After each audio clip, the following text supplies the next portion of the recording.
Hello दोस्तों, मैं अजय मौर्य स्वागत करता हूं आपका आपके ही यूट्यूब चैनल टॉपर साहित्य पर। आज से हम लोग इकोनॉमी की फाउंडेशन क्लास शुरू करने वाले हैं। हम इकोनॉमी को जीरो से शुरू करेंगे और एंड तक खत्म करेंगे। इकोनॉमी में अगर आपको एबीसीडी भी नहीं आता होगा तो वो सिखाने की गारंटी मेरी है। देखिए, बहुत सारे एग्जाम में इकोनॉमिक्स से क्वेश्चन आते हैं और हमको समझ में नहीं आते। तो अलग अलग एग्जाम के लिए अलग अलग पढ़ने से अच्छा है कि अगर हम एक बार इकोनॉमी को फाउंडेशन पढ़ लें, फाउंडेशन मतलब जीरो से लेकर एंड तक कंप्लीट पढ़ लें, तो कोई भी एग्जाम में क्वेश्चन आएगा तो हम उसको कर ले जाएंगे। तो आज हम उसी क्लास का पहला दिन शुरू करने वाले हैं, ठीक है ना। और देखिए, इकोनॉमी में मैं पहले कह दे रहा हूँ, इकोनॉमी में एक भी टॉपिक, एक भी पॉइंट ऐसा नहीं होगा जो आपको समझ में नहीं आएगा। मैं कंप्लीट एक एक चीजें सिखाऊंगा। अच्छा, ज्यादातर तो ये भ्रामक होता है कि इकोनॉमी एक बोरिंग सब्जेक्ट है, समझ में नहीं आता। मैं आपको गारंटी दिलाता हूँ, आप मेरा यकीन कीजिए, इकोनॉमी को मैं आपको एकदम साइंस की तरह इंटरेस्टिंग बना दूंगा। बिल्कुल इंटरेस्ट के साथ पढ़ेंगे आपको, बल्कि आपके अंदर जिज्ञासा जागृत हो जाएगी कि सर अगला पार्ट आप कब बनाएंगे। तो चलिए शुरू करते हैं बिना किसी देरी के। देखिए, हम पढ़ने क्या वाले हैं, इकोनॉमिक्स एंड इकोनॉमी। पहले तो इनमें अंतर समझ लीजिए। इकोनॉमिक्स का मतलब होता है अर्थशास्त्र और इकोनॉमी का मतलब होता है अर्थव्यवस्था। इकोनॉमी के अगर हम जनक की बात करें तो ये एडम स्मिथ है। देखिए, ये जो एडम स्मिथ, जनक, ये सब है ना, इसको भी रटने की जरूरत नहीं है। मैं इन सबको ट्रिक के साथ फैक्चुअल याद करवा दूंगा, ट्रिक के साथ याद करवाऊंगा। इसलिए अभी इनको छोड़िए, जो मैं समझा रहा हूं उसको समझिए। देखिए, अर्थशास्त्र और अर्थव्यवस्था, हम अर्थशास्त्र किसे कहते हैं? अर्थशास्त्र का मतलब ये होता है कि अगर हम कोई भी व्यवसाय कर रहे हैं, कोई भी व्यवसाय, कोई भी बिजनेस किया कैसे जाता है, ये अर्थशास्त्र कहलाता है। यानी अर्थशास्त्र एक ऐसा विज्ञान है जो हमें व्यवसाय करना सिखाता है। तो फिर इकोनॉमी क्या है? अर्थशास्त्र की मदद से जो हम व्यवसाय कर रहे हैं, जो व्यवसाय हमने सीखा है, उस व्यवसाय से जब हम धन अर्जित करने लगते हैं तो वो हमारी इकोनॉमी बन जाती है। बात समझ में आ गया? बिजनेस या फिर व्यवसाय करना इकोनॉमिक्स यानी अर्थशास्त्र है, और उससे धन अर्जित करना इकोनॉमी कहलाता है। बात क्लियर है?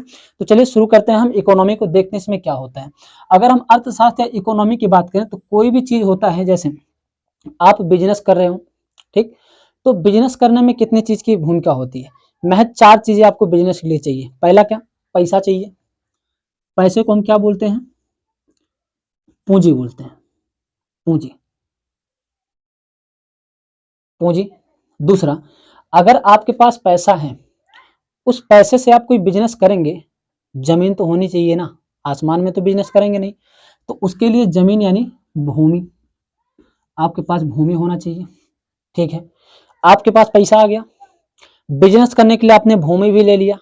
अच्छा, ये जो पैसा है, वो पैसा हो सकता है आपका खुद का हो, या हो सकता है आप बैंक से कर्ज भी लिए हो।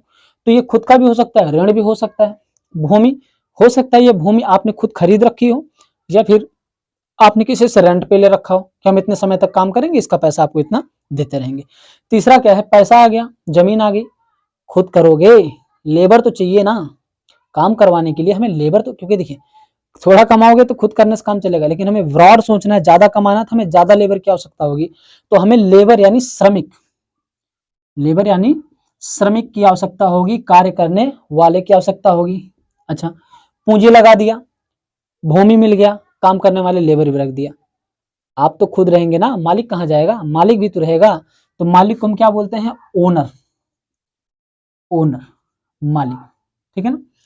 तो इतनी चीजों पे ये अर्थव्यवस्था हमारी टिकी होती है, किस पे?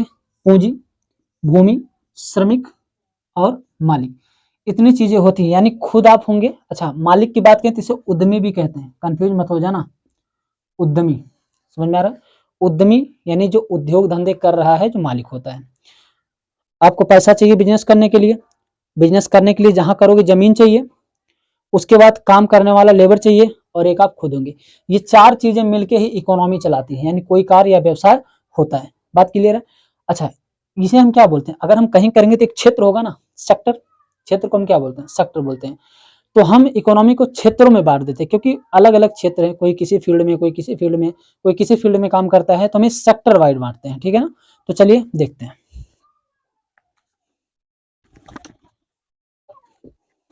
देखिए, सेक्टर को हम कहते हैं क्षेत्रक।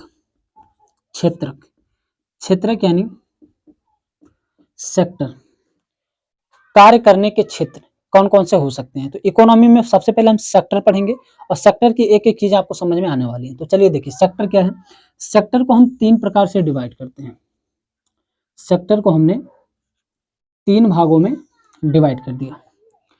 पहला होता है आर्थिक क्रिया के आधार पर, आर्थिक क्रिया के आधार पर, आर्थिक क्रिया के आधार पर।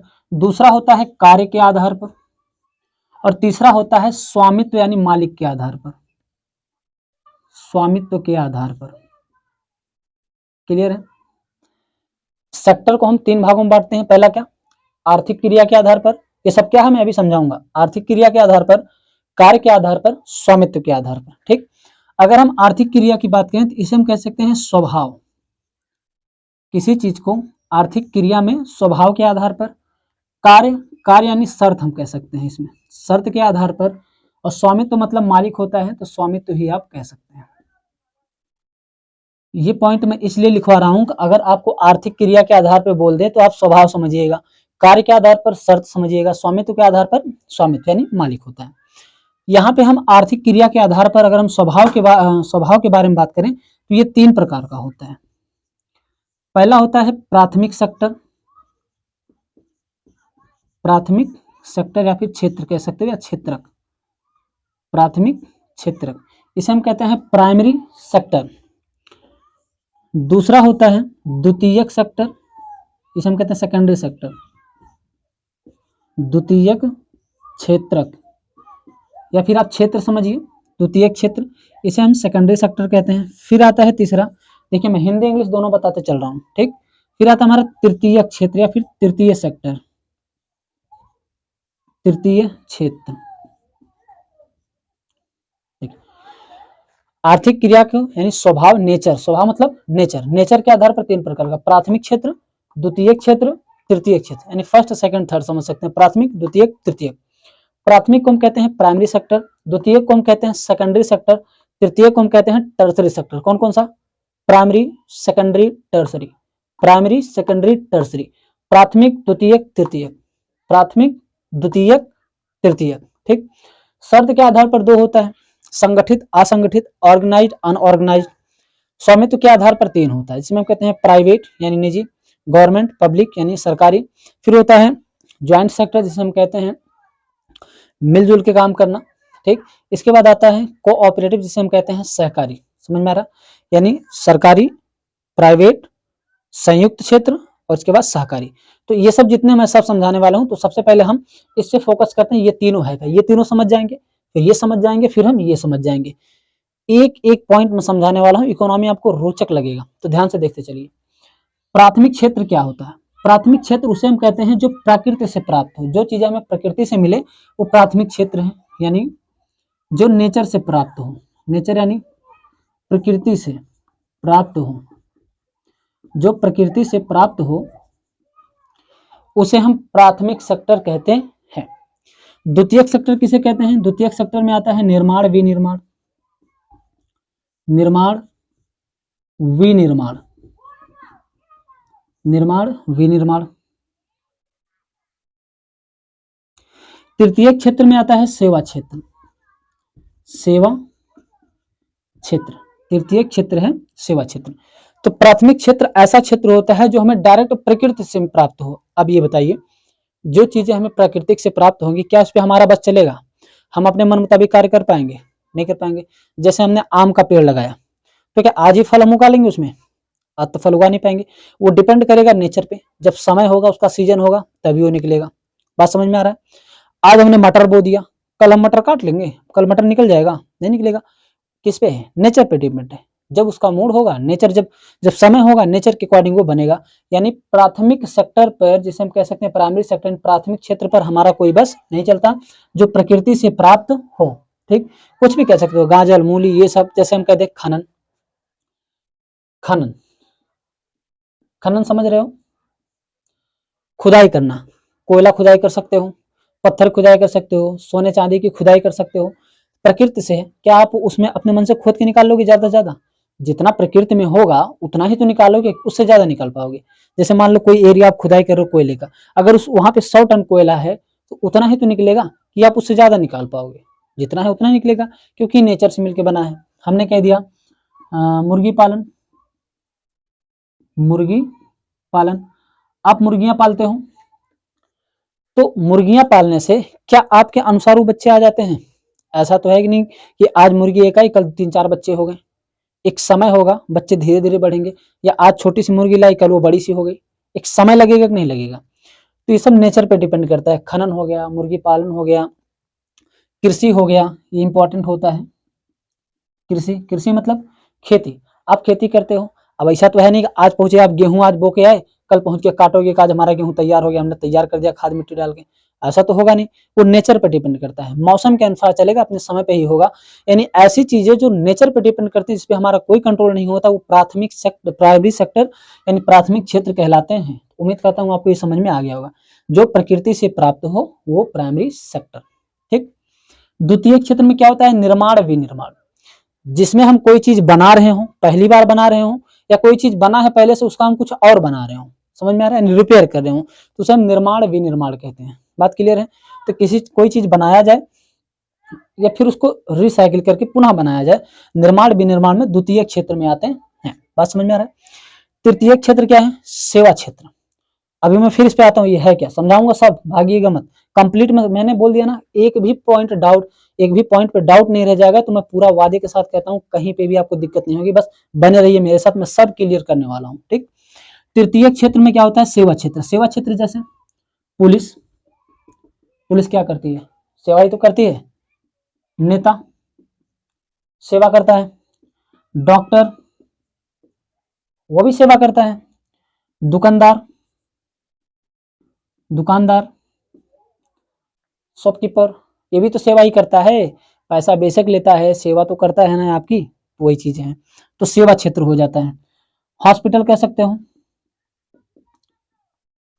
हॉस्पिटल हो गया, कोई बिजनेस हो गया, ये सब क्या है? तृतीय क्षेत्र।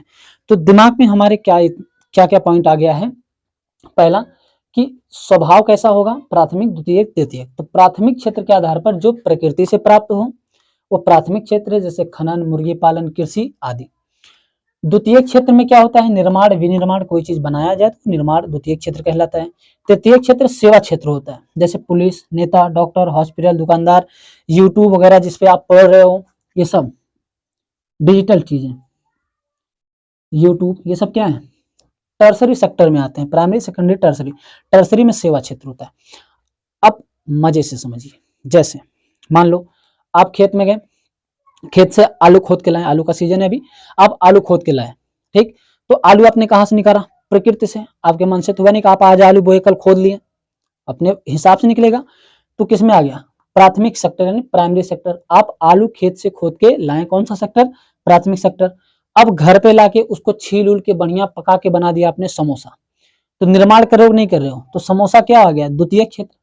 आलू लेके आए, प्राथमिक क्षेत्र, उसका समोसा बना दिया, द्वितीय क्षेत्र। दुकान खोल के बेच दो, किसमें आ गया? तृतीय क्षेत्र। दुकानदार सेवा क्षेत्र है कि नहीं? आप सेवा कर रहे हो। समझ में आ रहा है? क्या किया आपने? खेत से आलू लेके आओ, प्राथमिक क्षेत्र जो प्रकृति से प्राप्त हुआ, आलू का बनाया हमने समोसा, निर्माण विनिर्माण में हुआ, द्वितीय क्षेत्र। उस समोसे को दिया बेच हमने, तृतीय क्षेत्र, सेवा क्षेत्र आ गया। उम्मीद करता हूँ आपको समझ में आ गया होगा। क्लियर है? ऐसे ही सारी चीजें आपको समझ में आने वाली हैं। ठीक। अब और एग्जांपल्स हम लेते हैं, जैसे मान लीजिए आप ऐसी जगह से तेल उत्पादन कर रहे हैं, तेल। अब तेल जैसे पेट्रोल आपको दुकान पे मिलता है, तो ऐसा तो निकलता नहीं, कचड़े के फॉर्म में निकलता है। तो वो तेल जहां से खनन करके निकाला गया, खोद के रिफाइन करके निकाला गया, वो किस क्षेत्र में आया? प्राथमिक क्षेत्र में। अपने मन से तेल निकालोगे कि मतलब जहां से तेल निकल रहा है क्या हमेशा उतना ही निकलेगा? खत्म हो जाएगा एक दिन, क्योंकि वो नेचर पे डिपेंड करता है। बात क्लियर है? तो तेल निकालना किस में आ गया? प्राथमिक में। अब उस तेल को हम रिफाइन करेंगे मतलब साफ करेंगे, अलग करेंगे, अच्छी क्वालिटी के तेल को अलग निकालेंगे, तो वहां पे क्या आ जाएगा? द्वितीय। निर्माण विनिर्माण हो रहा है तो द्वितीय क्षेत्र। फिर उस तेल को हमने लाके क्या किया? सप्लाई कर दिया, बेच दिया, तो बेचना किस में आ गया? तृतीय क्षेत्र में आ गया। अब बताइए, मान लो आप अपने खेत में गए, गन्ना तोड़ के लाए। ठीक। वो गन्ना तोड़ के लाया आपने, किस क्षेत्र में गया? प्राथमिक क्षेत्र में।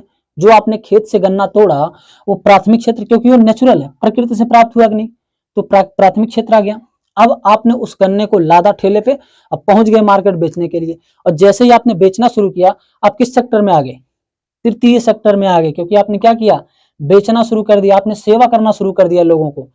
निर्माण विनिर्माण इसमें नहीं है, क्योंकि आपने गन्ने का कुछ किया ही नहीं, निर्माण तो आपने किया नहीं। आप गन्ना खेत से लेके आए प्राकृतिक, और डायरेक्ट सेलिंग पे लग गए, आप बेचने लग गए, एक पैसा आने लगा। तो जहां से पैसा है वो क्या होता है, सेवा क्षेत्र होता है। सेवा करने से ही तो पैसा आता है। सबसे ज्यादा यही कमाता है। जो उत्पादन करता है वो कम कमाता है, फिर जो बनाता है वो उससे ज्यादा कमाता है, और जो बेचता है वो सबसे ज्यादा कमाता है। पैसा सबसे ज्यादा किसमें है, सेवा क्षेत्र में। बात क्लियर है। अच्छा, अगर हम आपसे कह दें वही गन्ना आप खेत से लेके आए और आपने उस गन्ने को पेरा, खेत से लेके आए प्राथमिक सेक्टर क्योंकि नेचुरल है, आपने उसको पेर के रस निकाला, निर्माण हो रहा है, उसमें जो कुछ भी नमक वगैरह डाल के और आइस वाइस डाल के उसको ठंडा कर दिया आपने, यानी शरबत बना दिया, आप कह सकते हो रस बना दिया, गन्ने का रस। तो ये किस में आ गया, सेकेंडरी। गन्ना लाए प्राथमिक, उसका रस बनाया द्वितीयक यानी सेकेंडरी सेक्टर, उसको आपने बेच दिया, किस में आ गया, तृतीय क्षेत्र यानी टर्सरी सेक्टर में आ गया। अब उम्मीद करता हूं आपको ये अच्छे से समझ में आ गया होगा। बात क्लियर है, सिंपल है। आलू लेके आओ, कहां से, नेचुरल से, प्राकृतिक, उसको छील के चिप्स बना लो, निर्माण विनिर्माण द्वितीयक, और चिप्स पैकेट में भर के बेच दो, तृतीयक। बात क्लियर है। तो प्राथमिक, द्वितीयक, तृतीयक आपको समझ में आ गया होगा। कोई चीज नेचुरल से मिले तो प्राथमिक, उसका निर्माण या बनाया बनाया जाए तो द्वितीयक, और उसको सेलिंग कर दिया जाए तो किसमें आ जाता है, तृतीयक में आ जाता है। ये समझ में आ गया होगा। अब आप इसका एक बार स्क्रीनशॉट ले लीजिए, मिटा के मैं इसको बताता हूँ। देखिए इसी से रिलेटेड ये है और इससे रिलेटेड ये है, बहुत ही इंटरेस्ट आने वाला है आपको, तो इसको नोट कर लीजिए जल्दी से, फिर आगे हम बताते हैं। चलिए देखिए, हमने स्वभाव के आधार पर क्या देख लिया, तीन। एक देखा क्या, प्राथमिक सेक्टर, प्राथमिक क्षेत्र। दूसरा देखा क्या,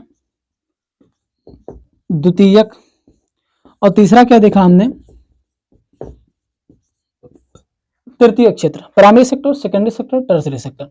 अब हम शर्त के आधार पर देखते हैं। देखिए शर्त के आधार पर दो चीजें होती हैं, एक होता है संगठित, संगठित, और दूसरा होता है असंगठित, असंगठित। संगठित को हम कहते हैं ऑर्गेनाइज्ड, असंगठित को कहते हैं हम अनऑर्गेनाइज्ड। ठीक, देखिए मैं इंग्लिश हिंदी दोनों बताते चल रहा हूँ। अगर आपको चाहिए कि इंग्लिश में मैं लिख दूं तो इस वीडियो के नीचे कमेंट कर देना, मैं अगले वीडियो में इंग्लिश भी साथ में लिखता चलूंगा। ओके, तो संगठित को कहते हैं हम ऑर्गेनाइज्ड और असंगठित को अनऑर्गेनाइज्ड कहते हैं। देखिए संगठित और असंगठित किसे कहते हैं, जिसमें जिस व्यवसाय में समय यानी टाइम, वेतन यानी सैलरी, तनख्वाह कह सकते हो, और छुट्टी, ये तो जरूरी है भाई, छुट्टी, ये तीनों हों, ये तीनों हों तो वो संगठित क्षेत्र कहलाता है। अभी समझाऊंगा ये क्या है, ये भी समझाऊंगा एक एक पॉइंट। फिर दूसरे में असंगठित किसे कहते हैं, इसमें समय, वेतन, छुट्टी फिक्स ना हो, क्या हो, ये फिक्स हो, फिक्स, समय फिक्स हो, यानी ऐसा व्यवसाय जिसमें समय फिक्स हो कि आपको इतने घंटे करना है, वेतन फिक्स हो कि इतना पैसा मिलेगा, छुट्टी फिक्स हो कि महीने या दिन में इतनी छुट्टी मिले, हफ्ते में आपको इतनी छुट्टी मिलेगी, वो संगठित कहलाता है। संगठित यानी एक सिस्टम से चलने वाला संगठित कहलाता है। समय फिक्स हो, वेतन फिक्स हो, पैसा, छुट्टी फिक्स हो, तो वो संगठित। लेकिन जिसमें समय फिक्स ना हो, कितना देर करोगे कुछ पता ही नहीं है, वेतन फिक्स ना हो, कभी कम कभी ज्यादा, छुट्टी भी फिक्स ना हो, अपनी मर्जी से कर लिया, नहीं मनाया नहीं किया, तो वह असंगठित सेक्टर कहलाता है। तो आपको संगठित और असंगठित में कोई दिक्कत नहीं है। अब समझते हैं हम सारी चीजों को। देखिए जैसे मैंने कह दिया कि मैंने एक स्कूल खोल रखा है, क्या खोल रखा है, स्कूल। यहां पे मैं लिख दे रहा हूं, मैंने खोला स्कूल। अब बताइए ये स्कूल कौन सा सेक्टर है, क्या प्राथमिक है, भाई प्राकृतिक तो है नहीं ना, स्कूल बनाया जाता है तो प्राकृतिक तो नहीं है। क्या द्वितीयक है, स्कूल निर्माण हो रहा है, खोल के रखा है मैंने, पढ़ा रहा हूँ उसमें, मतलब बच्चे पढ़ रहे हैं, तो द्वितीयक भी नहीं आया। लेकिन तृतीयक में आया कि नहीं आया, सेवा क्षेत्र, स्कूल में क्या की जाती है, सेवा की जाती है। सेवा का मतलब ये नहीं कि हाथ पैर दबाना, मतलब बच्चों के भविष्य के लिए उनको सिखाया जाता है, आगे बढ़ाया जाता है, तो ये सेवा क्षेत्र में, यानी मैंने स्कूल खोल रखा है, तो वो स्कूल किस में आ गया, तृतीयक क्षेत्र यानी टर्सरी सेक्टर में आ गया। लेकिन अगर मैं कहूं ये स्कूल शर्त के अनुसार, ये तो क्या था, स्वभाव के आधार, स्कूल जो मैंने खोला स्वभाव के आधार पर तृतीय क्षेत्र में था, लेकिन शर्त के आधार पर किस में आता है, संगठित की असंगठित। अब बताइए स्कूल में जो कर्मचारी हैं, जो कर्मचारी हैं उनका टाइम फिक्स है कि नहीं, कितने देर पढ़ाना है, फिक्स है। वेतन फिक्स है कि नहीं, सैलरी भी तो फिक्स है। ऐसा थोड़ी कि आज एक महीने में तुमको 4,000 दे दिया, अगले महीने 10,000 दे देंगे, फिक्स रहता है। तो वेतन भी फिक्स, छुट्टी भी फिक्स, छुट्टी भी फिक्स रहती है। हाँ, संडे को हफ्ते में एक बार छुट्टी मिलेगी, और जो छुट्टियां होने वाली हैं वो भी छुट्टियां, जैसे कोई त्योहार हो गया तो छुट्टियां क्या रहती हैं, फिक्स रहती हैं। यानी स्कूल क्या है, संगठित क्षेत्र है। बात समझ में आया? अच्छा, मान लीजिए मैं कोचिंग चला रहा हूं, ठीक, कोचिंग, मैंने कोचिंग खोल रखा है। अब मैं कोचिंग पढ़ा रहा हूं, तो ये बताइए किस सेक्टर में आएगा? प्राकृतिक तो है नहीं, निर्माण तो कर नहीं रहा हूं, तृतीयक में आएगा, क्योंकि मैं क्या कर रहा हूं, सेवा कर रहा हूं। तो कोचिंग आ गया मेरा तृतीयक सेक्टर में। संगठित है कि असंगठित? अब समझिए, अगर ये कोचिंग बहुत बड़ी खोल रखी है मैंने उसमें लोगों को पढ़ाने के लिए टीचर्स रख रखा है, एम्प्लॉय रखे हैं, तो उनका वेतन मुझे देना होगा, उनका समय मुझे देखना होगा कितने देर आप पढ़ाओगे, मुझे छुट्टी भी उनको फिक्स करके देनी होगी। यानी अगर बड़ी कोचिंग है इस तरीके से, तो मैं इसको ऑर्गेनाइज्ड कहूंगा, यानी संगठित कहूंगा। लेकिन मान लो मैं एक ऐसी कोचिंग चला रहा हूं जिसमें मैं खुद हूं पढ़ाने वाला, मैं खुद पढ़ा रहा हूं, तो उसमें क्या होगा, क्या समय फिक्स है? समय फिक्स है मेरा? नहीं, एक टाइम होता है, जैसे मैं लेट भी जा सकता हूं क्योंकि मैं खुद हूं, लेकिन जिस टीचर को मैं रखूंगा उसको तो टाइम पे आना पड़ेगा। जब मैं ही अकेला पढ़ाने वाला हूं तो हो सकता है मैं लेट हो जाऊं, 2-4 मिनट आगे पीछे हो जाऊं, यानी समय फिक्स नहीं है। फिर दूसरा, वेतन फिक्स है? वेतन भी फिक्स नहीं है मेरा, क्योंकि हो सकता है बच्चे ज्यादा हो जाएं तो मुझे ज्यादा पैसा मिलेगा, बच्चे कुछ निकल जाएंगे तो मुझे कम पैसा मिलेगा। लेकिन जिसको मैं नौकरी पर रखूंगा, बच्चे कम होने या ज्यादा होने से उस पर तो कोई फर्क नहीं पड़ेगा, उसको तो मुझे उतना वेतन देना ही देना है, फिक्स है। यानी अगर मैं खुद के लिए खुद ही पढ़ाने वाला हूं तो वेतन भी मेरा फिक्स नहीं है। छुट्टी, छुट्टी भी नहीं फिक्स है। आज मुझको कहीं जाना पड़ेगा, मैंने छुट्टी कर दी, मुझे कल जाना पड़ा, मैं कल छुट्टी कर दिया। मान लो संडे को छुट्टी रहती है, नहीं मूड बना, पढ़ाने का मन कर दिया तो संडे को पढ़ाई कर दिया मैंने, यानी छुट्टी भी फिक्स नहीं है। तो ये क्या हो गया, संगठित हुआ नहीं, ना तो समय फिक्स है, ना तो वेतन फिक्स है, ना तो छुट्टी फिक्स है, यानी ये कोचिंग हो गया क्या, असंगठित। तो देखिए यहां से क्या समझ में आता है, कोई भी चीज इनमें से एक हो सकती है, संगठित भी हो सकती है, असंगठित, छोटे लेवल पे है तो असंगठित, बड़े लेवल पे है तो संगठित। जैसे मैं खुद पढ़ा रहा था तो असंगठित, कोई फिक्स नहीं था, किसी को मैंने काम पे रखा था तो थोड़ा सा बड़ा हो गया तो संगठित में आ गया। बात क्लियर है? तो कोई भी चीज हो दोनों तीनों में भी जाता है। अभी मैं इसको भी समझाने वाला हूं, तो पहले मुझे ये बता दीजिए आपको ये समझ में आ गया कि नहीं आ गया। संगठित असंगठित, जिसमें पैसा यानी वेतन, समय कब आना है कब जाना है, और छुट्टी, तीनों फिक्स हो तो वो संगठित कहलाता है। जैसे मान लीजिए मैंने कोई कंपनी खोल रखी है, मोबाइल की कंपनी, ठीक। अब वो कंपनी किस में आएगा, स्वभाव के आधार पर प्राथमिक, फायदा तो होता नहीं मोबाइल। द्वितीयक, मैं कंपनी खोला हूं बेचने वाला, बना तो रहा नहीं हूं, तो बेच रहा हूं तो किसमें आ जाएगा, बेचना, तृतीयक सेक्टर में, क्योंकि मैं सेवा कर रहा हूं, प्रदान कर रहा हूं, तो तृतीय क्या आ गया, स्वभाव के आधार पर। लेकिन अगर मैं शर्त के आधार पर बोलूं तो जो मैंने कंपनी खोल रखा है उस कंपनी में एम्प्लॉय है कि नहीं बेचने के लिए, मैंने नौकर रख रखे हैं, कर्मचारी, तो जो कर्मचारी मैंने रख रखा है उसका तो समय फिक्स होगा कि तुमको इतने बजे से इतने बजे रहना है, वेतन फिक्स होगा इतना ही वेतन दूंगा मैं, छुट्टी भी फिक्स होगी कि तुम्हें इतना हफ्ते में छुट्टी मिलेगी। तो कैसा हो गया, संगठित हो गया। समझ में आ गया? लेकिन मैं एक दुकान खोल के बैठा हूं और खुद ही चलाने वाला हूं अकेला, ठीक, मेरा समय फिक्स है नहीं, मैं थोड़ा लेट आ गया क्योंकि मैं खुद मालिक हूं अपने आप का, कोई मुझ पर तो फरमान चलाएगा नहीं। वेतन बिक्री के हिसाब से है, कोई फिक्स तो है नहीं। छुट्टी अपने मर्जी के हिसाब से। लेकिन जो कर्मचारी आएगा उसका समय आप फिक्स करोगे, पैसा फिक्स करोगे, मैं इतना दूंगा महीने में, छुट्टी भी फिक्स करोगे, तो वो संगठित। लेकिन खुद के लिए हो जाएगा तो असंगठित। तो ओवरऑल एक चीज समझ में आ गई, अगर छोटे में है तो असंगठित, और एक बड़े में हो जाता है तो संगठित हो जाता है।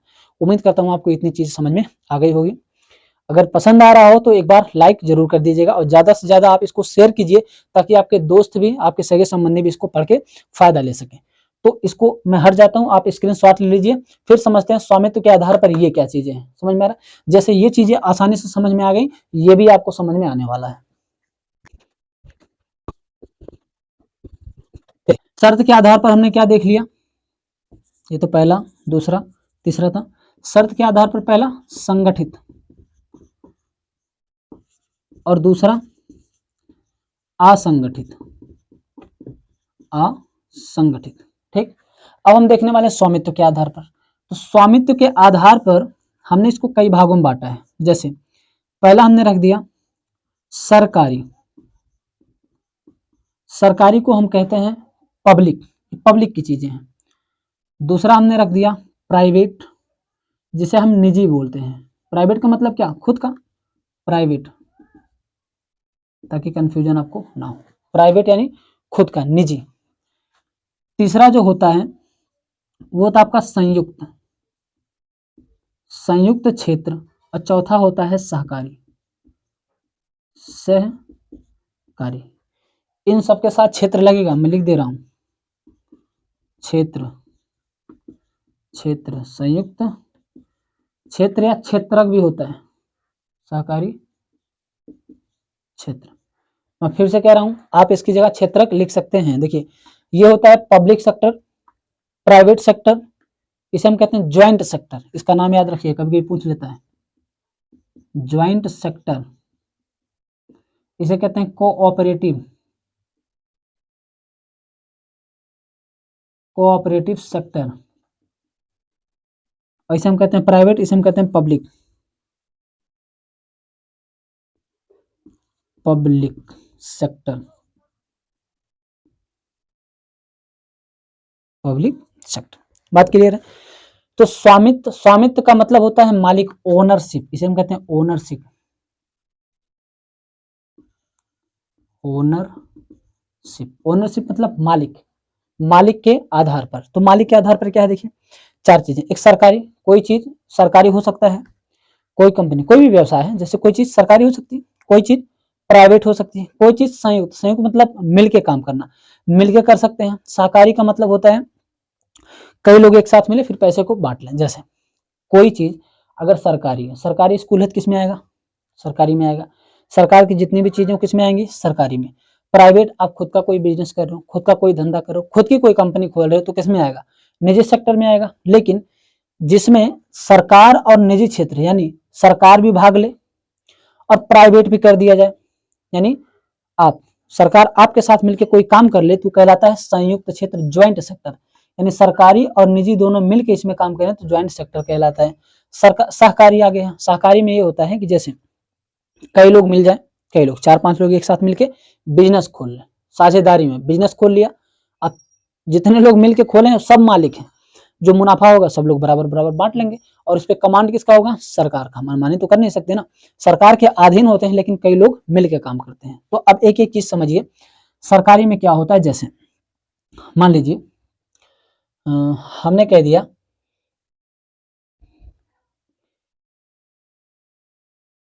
स्कूल,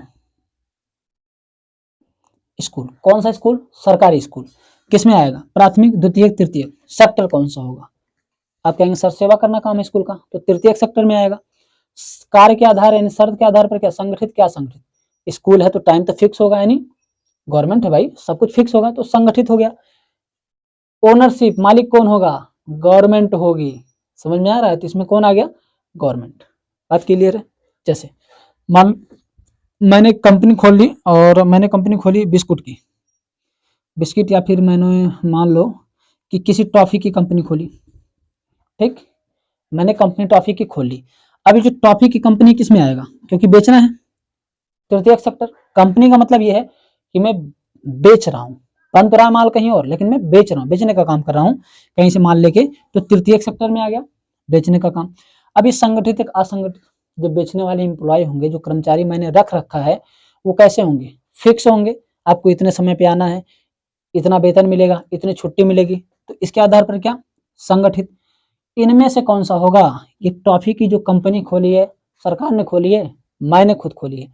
तो जब मैंने खोली है तो क्या, कौन सा सेक्टर होगा, प्राइवेट सेक्टर, निजी हो गया। सरकार करती तो सरकारी होता, मैंने खुद खोला तो क्या हो गया, निजी हो गया। अच्छा, जिसमें सरकार और प्राइवेट दोनों मिलकर काम करे उसे हम क्या कहते हैं, संयुक्त कहते हैं। देखिए सरकारी क्या, पब्लिक, सरकारी क्या होता है, पब्लिक यानी पी। और प्राइवेट को क्या बोलते हैं, प्राइवेट का पहला अक्षर पी। और जब दो लोग मिलते हैं तो उसे कहते हैं पार्टनरशिप, साझेदारी, यानी पी। इसे हम पीपीपी मॉडल कहते हैं। संयुक्त क्षेत्र, ज्वाइंट सेक्टर को पीपीपी, ट्रिपल पी बोलते हैं, पब्लिक प्राइवेट पार्टनरशिप। यानी सरकारी निजी संयुक्त क्षेत्र, यानी कह सकते हो सरकारी क्षेत्र और निजी क्षेत्र दोनों मिल जाए तो उसे कहते हैं संयुक्त क्षेत्र। इसका एग्जाम्पल है टाटा। टाटा समझते हैं, Tata airlines, Tata airlines, airlines मतलब आप समझते हैं जो हवाई जहाज वाले हैं, ये क्या हो चुकी है, प्राइवेट। अच्छा, कुछ लोग दिमाग में रेलवे भी प्राइवेट होने वाला है, तो इस भ्रम में ना रहिए, रेलवे का भी प्राइवेटाइजेशन नहीं हुआ है। हाँ, विचार है सरकार का, देखते हैं, लेकिन अभी रेलवे प्राइवेट नहीं हुआ। टाटा पूरी तरीके से प्राइवेट हो चुका है, यानी जो एयरलाइंस है टाटा की, अब टाटा नाम ही प्राइवेट है, तो जब एयरलाइंस लगे इसका मतलब एयरलाइंस किसकी होगी, प्राइवेट होगी। तो यहाँ पे समझिए टाटा का जो एयरलाइंस है वो होता क्या है, जो एयरपोर्ट बनवाया गया जहां से एरोप्लेन टेक ऑफ करते हैं आते हैं, जो लोग गए उनको पता होगा। जब एयरपोर्ट बनवाया गया तो बनाया किसने, सरकार ने। एयरपोर्ट बनाया सरकार ने, और सरकार ने उस एयरपोर्ट को किसी प्राइवेट कंपनी को दे दिया, मान लो किसको दे दिया, टाटा को दे दिया, कि मैंने एयरपोर्ट बनवा दिया, सरकार ने क्या बनाया, एयरपोर्ट दे दिया टाटा को चलाने के लिए। अब उसने, सरकार ने कहा टाटा से कि जितने पैसेंजर तुम्हारी गाड़ी में, गाड़ी यानी एरोप्लेन में, जितने पैसेंजर तुम्हारे एरोप्लेन में बैठेंगे, पर पैसेंजर का मुझे 200 रुपया चाहिए। कितना चाहिए, 200 रुपया। अच्छा, ये कोई फिक्स आंकड़ा नहीं है, मैं समझने के लिए बता रहा हूँ कि सरकार ने क्या कहा टाटा से कि जितने लोग आपके हवाई जहाज में बैठेंगे, पर व्यक्ति से मुझे 200 रुपया चाहिए। आप उससे कितना लेते मुझे फर्क नहीं पड़ता, मुझे 200 रुपया चाहिए। ठीक, अब जो टाटा कंपनी है वो क्या करेगी, जितने लोग आएंगे उसमें से 200 रुपया पर व्यक्ति के हिसाब से सरकार को दे देगी, और उसके बाद जो बचेगा वो खुद रख लेगी। तो ये क्या होगी, साझेदारी होगी। साझेदारी किसकी, सरकारी और निजी की। तो आई होप आपको संयुक्त सेक्टर समझ में आ गया होगा। एयरपोर्ट बना के दे दिया सरकार ने, चला रहा है कोई और। अच्छा, इसका फायदा भी है। फायदा क्या, अगर सरकारी होता ना एयरपोर्ट, तो वहाँ पे कर्मचारी मनमौजी ढंग से करते हैं, कोई पहुंचा टिकट दो, प्लेन चली जाएगी, तो बैठा था कभी बाद में आना, या मैं ये करने जा रहा हूँ या वो करने जा रहा हूँ, थोड़ी देर रुक जाओ। दिक्कत होती कि नहीं होती, इनके रुकने के चक्कर में प्लेन छूट जाते हैं। तो प्राइवेट से क्या होता है कि डर रहता है, जो प्राइवेट कंपनी होती है वहाँ के कर्मचारियों को डर रहता है, वो सर करके बात भी करते हैं इज्जत से, और तुरंत काम भी करते हैं, क्योंकि इन्हें पता है जरा सा भी लापरवाही की है तो हमें निकाल दिया जाएगा, क्योंकि है तो प्राइवेट ही। सरकारी वाले एकदम चढ़ के बोलते हैं। आप खुद ही देख लो, किसी ऑफिस में चले जाओ गवर्नमेंट में काम करवाने, ससुरे सुनते नहीं ठीक से, वेट करना पड़ता है उनका, बैठा देंगे, रुको चाय पी लें, तो ऐसे फंसाते हैं सब। तो सरकारी और निजी दो क्षेत्र, जब प्राइवेट कोई कंपनी और सरकार दोनों मिलकर कोई काम करें, क्या कहलाता है, संयुक्त क्षेत्र कहलाता है। अब बात आती है सहकारी क्षेत्र की। सहकारी क्षेत्र हम किसे कहते हैं, जिस कंपनी पर या जिस व्यवसाय पर डायरेक्ट सरकार का कमांड हो, यानी चलेगा सरकार के दिशा निर्देश के अनुसार, लेकिन मालिक सरकार नहीं होगी। नहीं समझ में आया, समझिए। जैसे हम 4 दोस्त हैं और चारों का मूड बना, यार कुछ समझ में नहीं आ रहा करना क्या है, कोई बिजनेस करना चाहिए जिससे पैसा आए। तो एक ने कहा ऐसा करते हैं, कुछ कुछ पैसा चारों लोग मिला के एक व्यवसाय कर लेते हैं। आप व्यवसाय भी बोल सकते हो या कंपनी भी बोल सकते हो कि कंपनी खड़ी कर ली हमने।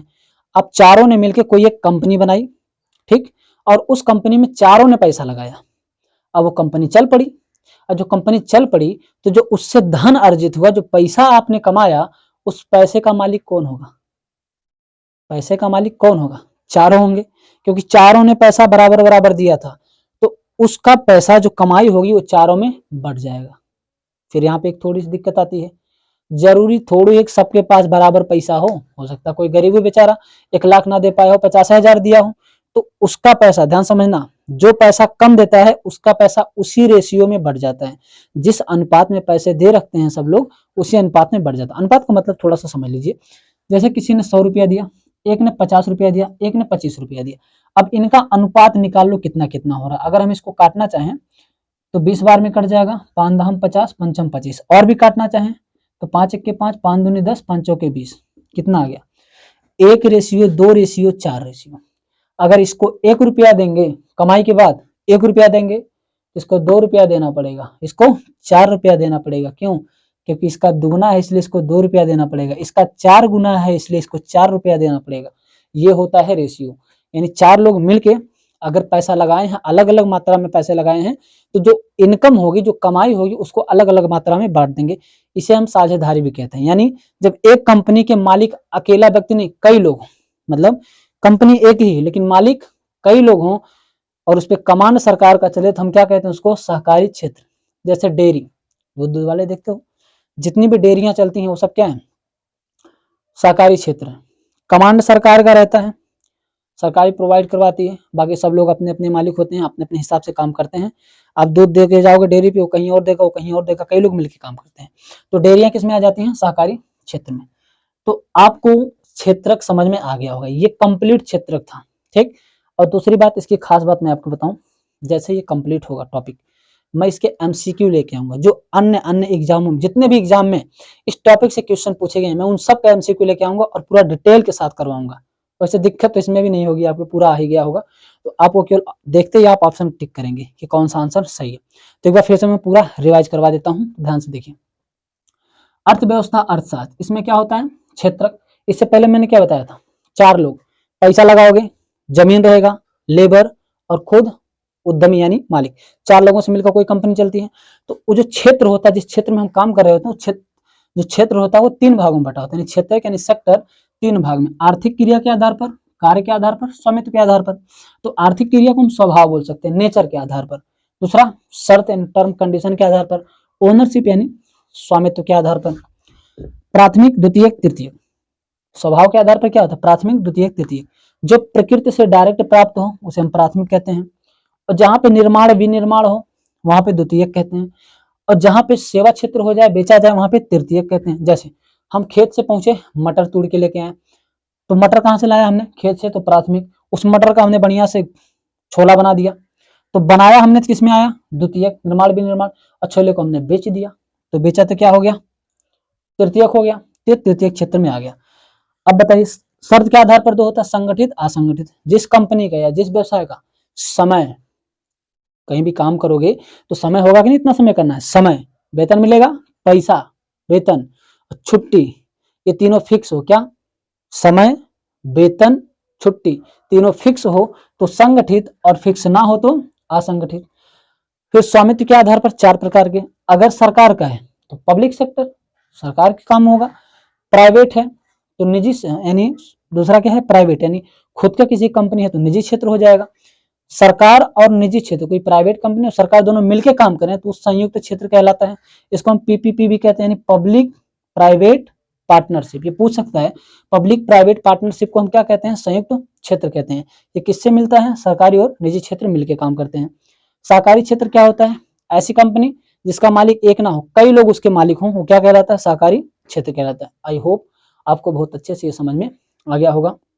देखिए, मैं ऐसे ही सब कुछ पढ़ाऊंगा। अगर आपको इसमें कहीं पे भी डाउट है कि सर मुझको ये समझ में नहीं आया है, तो आप वीडियो में कमेंट कर दीजिए कि सर मुझे इस पॉइंट पे समझ में नहीं आया। देखिए, मैं बार बार एक ही चीज आपको समझा रहा हूँ, घोर घोर के समझा रहा हूँ कि ये चीजें समझ लीजिए, ऐसा होता है। मैं एक ही एग्जाम्पल कई बार दे रहा हूँ, जोर दे के पढ़ा रहा हूँ, दिमाग में घुस जाना चाहिए आपके, समझ में आ रहा है। मैं एक पॉइंट नहीं छोड़ रहा हूँ, मैं समझाने में कहीं चूक नहीं छोड़ रहा हूँ कि ये आपको ना समझ में आया हो, ये आपको ना समझ में आया हो, ये ना समझ में आया हो। मैं एग्जाम्पल के साथ समझाऊँ, मैं हर चीजें ऐसे ही पढ़ाता हूँ और ऐसे ही वीडियो लाता रहूंगा। ये एक फाउंडेशन बैच है। फाउंडेशन का मतलब आप समझते हैं, जीरो से लेके। तो आप जुड़े रहिए हमारे साथ। अगला वीडियो कल आपको मिलेगा, ठीक है। अगर इसमें कुछ कहीं पे आपको दिक्कत है तो आप नीचे कमेंट कर सकते हैं। और एक रिक्वेस्ट है आपसे, अगर वीडियो पसंद आया हो तो लाइक कर दीजिए और ज़्यादा से ज़्यादा आप इसको शेयर कीजिए। तो मिलते हैं अगले वीडियो में, तब तक के लिए धन्यवाद।